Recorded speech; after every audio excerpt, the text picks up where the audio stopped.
Kombo na onani? Kombo na Bertrand Pila.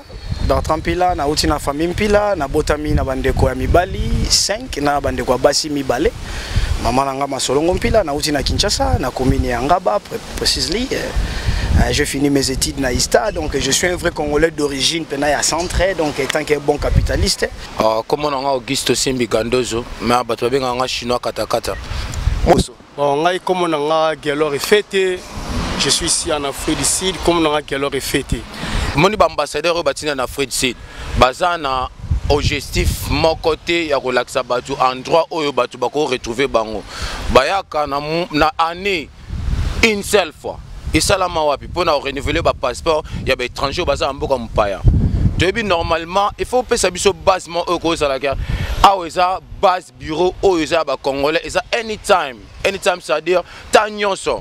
Ata bango ba na voyage yoko kende mi futi ozi fiche na yo réception. So bango ba ye ba renouveler passeport non. Parce que ya bango ezalaka il faut oser là après 4 mois, après une année, même fois que tu aimes souba répéter. Bon, et là liboso na koloba pona ba o déjà ba longwe mboka pona ba ya awa. Moyen na bisa bango ba zonga lisu ezati. Ba koya na bango. Mais oyo bazo préparer ba ya awa pona nga conseil na ko pesa ngo ba yati. Premièrement na kata mboka oyo gouvernement na bango et pesi privilège makasi na bana mboka. Na ba citizen auto no baka na anglais. Bana mboka bazana privilège makasi bana mboka na kata mboka na bango okomona jamais sud-africain ala libanda soka libanda bakosala tuba longwe libanda bapese ndako kovanda bapese bilo akolia asala malamu parce que asa mwana mboka ya pona ngai ba kongolo bazolinga bayawa boyati boya penate ngamoko ni na zaboe na regretanga makasi na koma na mboka oyo vraiment na regretanga makasi me bandeko nanga ba congolais bino bozo préparer boya awa ba congolais na Afrique du Sud pambate bato bazotala biso na mokili mobima balingi baye ba congolais na Afrique du Sud bazandenge ni via ba congolais na Afrique du Sud ezali ndenge ni ezali makasi to ezali malamu to mabe selon yo. En fait le grand journaliste Nkolo Velanga Patrick via ba congolais na Afrique c'est mabe. Peut-être ba congolais ba vivre na poto baza bien par rapport à omoni na minute toto kunda na cimetière moza na bo ngotanga kombo to kundi. Puis après une semaine, tu connais plus de 10 Congolais. Pourquoi Bakoufa? Stress, l'équipe de Lembo que ça bien été. Normalement, tu as awati. Tu as sanina, tu as sanina. Mboka tu es riche. On a réalité à Congolais en Afrique du Sud. À lobby via Zali Mabe Makasi. On a yo. Est-ce que Maya lobby Zali a solo to lukuta? À lobby solo via Mabe Makasi via na danger donc via na perturbation ce qu'on salaté donc aux à la perpétuité à tous sala ce qu'on a mbongo foué bandeni a remis bomba na po aux na danger bako boma po na mbongo na yo et alors vivre en Afrique d'ici c'est trop difficile surtout pour les hommes. C'est vraiment trop difficile. Ce que yebindeni ya s'orienter au get lost. Toi na bande ko belé ba get lost bana ba balabala ba komba fazer misu bazo kufa. Donc et alors peu importe yango monitor senga nzamba toucher mutema na bino ba leader mboka na biso ba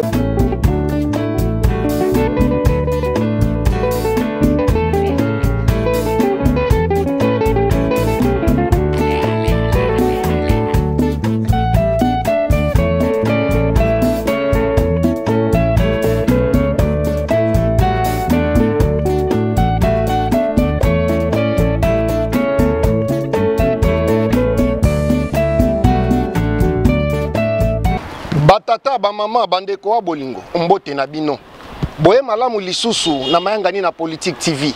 Alors biso lokola mayangani na politique TV mezo media ezali devoir na biso ya kokende na kokutana na ba congolais nyonso to ba kongomani nyonso précisément ya Afrique du Sud to diaspora Afrique du Sud et esengeli to kama ba congolais bazali koloba idée na bango ezali nini yango na kena lombangu na kogarde bino mingi te na kobengisa moko ya bana mboka o azali diaspora congolaise pe azali awa na kati ya Cape Town pe na ko réserver droit na ya komi présenter moko mwana mboka boye malamu tozana en direct.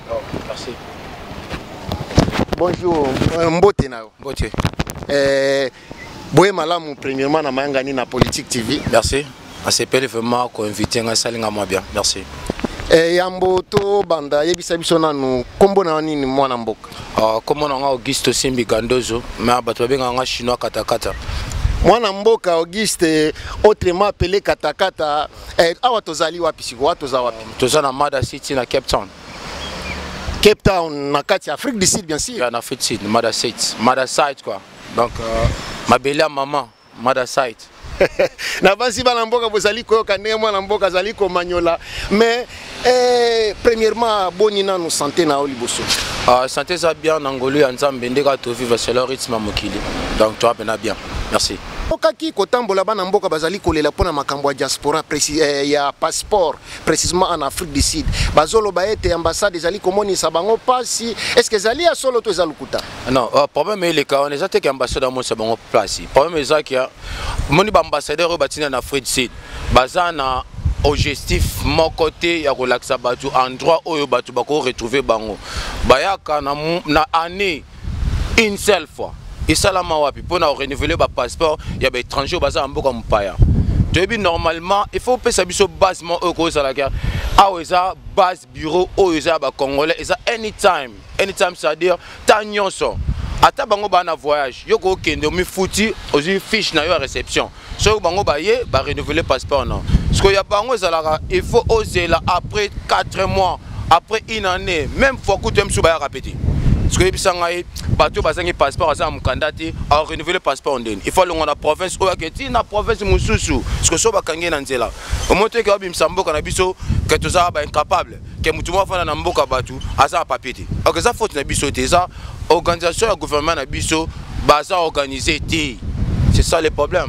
Merci mingi mwana mboka pena banzi ete bino bakonzi obozota la biso ba responsable ambassade na kati ya Afrique du Sud et sengeli boyoka maeba na mboka bazoloba ba famille belé bazali affecté misala ezali akokufa contenu ya ba makambo ya ba passeport mais tokoluka mwana mboka Augusto katakata autrement appelé chinois mbala mibale poto vendre la vraiment makambo ngo bien passeport to meka komanyolela ngo bien mais ngeli na tuna nano boni ba congolais na Afrique du Sud pamba te bato bazotala biso na mokili mobima balingi bayeba ba congolais na Afrique du Sud bazandenge ni via ba congolais na Afrique du Sud ezali ndenge ni ezali makasi to ezali malamu to mabe selon yo. En fait le grand journaliste Nkolo, Venanga Patrick, via ba Congolais na Afrique za mabe.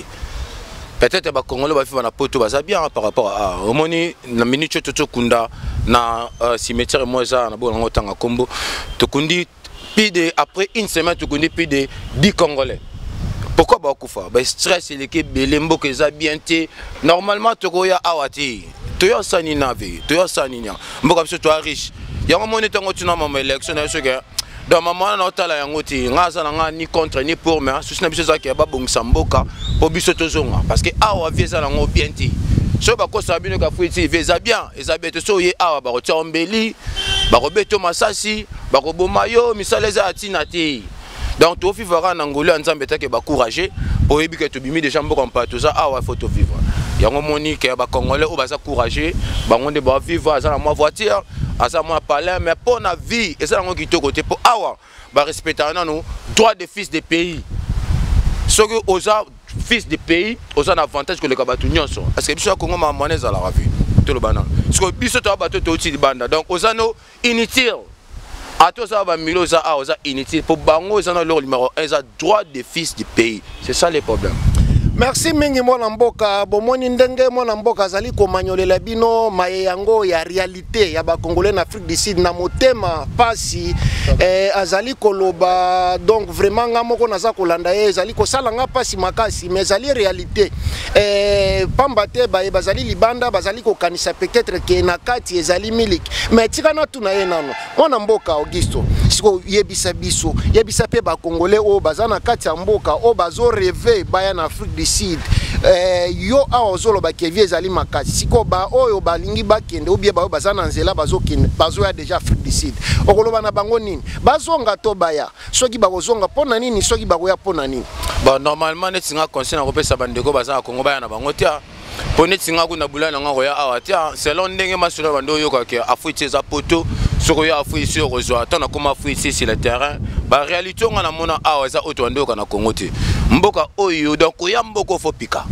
soko pikite na mboko royate e bango no un papa zate famille zate na mboko soko sala raté ola libanda omonde toka masolo tende kono na fuisa le kana komemela bato ya oyebitina le kana te kolinga charger bande kono te bana mboka bala fotuna awa visa passe ndako za cher mais ça les mona na nonte yeba ngono e bana raciste ndeko na noir alinga muninga na noir ti bango apesa priorité mingi na mindele par rapport à nini po na bandela ngo susu awa droit de fils de pays numéro 1 bana mboka nde bana autorité donc alors so ça posa ko ya fu ici ndeko na ko ya te fa na Congo yebisa président Fati abongisa makambo moni président Fati ça n'est bien mais gouvernement ça na bango ba bien ti parce que vie sociale na Congo ça te si le local de la terre to zote donc toi des fils de pays na Congo ezalaka na yango te alors to me ko changer makambo c'est ça so ça poso ya fuisi ko ya na hote ya Alex Satan ba boma yo nde ba boma ba ya na ba jobu ndengo yo ka ke batie mutumbeli ndeko yo ka xénophobie so ba na mboko batomboke mo ba bimaka na ba prince ba ko mo boma tous les noirs parce que za mboka na bango parce que bisanga mboka beto ya porani sikoyo en même temps nini ozo pesa lokola message na président de la république to na gouvernement yo koya nini esengeli basala po ete ba congolais ba se retrouver na ba condition te nini ezali message na gouvernement na ba konziambo en fait message na ngana pesa pas président Fati Beton ezanini diaspora to lingara yo merci longo ni atonde ngozi tous les jeunes au quotidien na armée wana ngela ka mboko ezo changer deuxièmement merci pena ndenge organisé contre Rwanda to beta Rwanda troisièmement kangela biso Kabila tiens na kacho malgré to boma te to juger na makambo opération likofi nde ba boma bana biso et la kisa ba congolais penda qui oza présent à solo eli ya mboka na parce que oza congolais ce que l'actibiso yango o monte ka to ko tika fa na ta sata to ko tombole bongisa makambo memela biso vie sociale ti la biso ba prince ti la biso nzela banda kin ti Lubumbashi to kenda ngo na voiture to kenda ngo na avion te pepe congolais na posa misala pepe congolais na posa la pepe congolais posa zo randa ku yo feli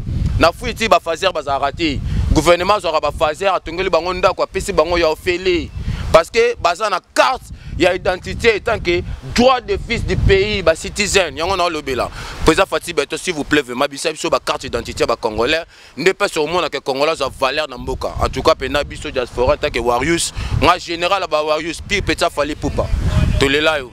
Merci monsieur journaliste. Merci mingi natondi bino longonya na banzi tokozwa ngonga mulai te pona lelo tosuki awa la namoni ozali vedette na kati Afrique du Sud donc ezali malamu ndenge bozo mona muto abatu batu nyoso tu bazoleka esengeli ba pese mbote mais esengeli pe opesa bango mbote te bato yebi dédicace ko zala ngo tozana suka ngula banani olingo pesa mbote tokoluko mbalami bale poto solo la malamu pamba te tomoni bwanya na maele ezali mais pona lelo banani ko iko souhaiter ko pesa mbote ba bonne année ba fin de l'année.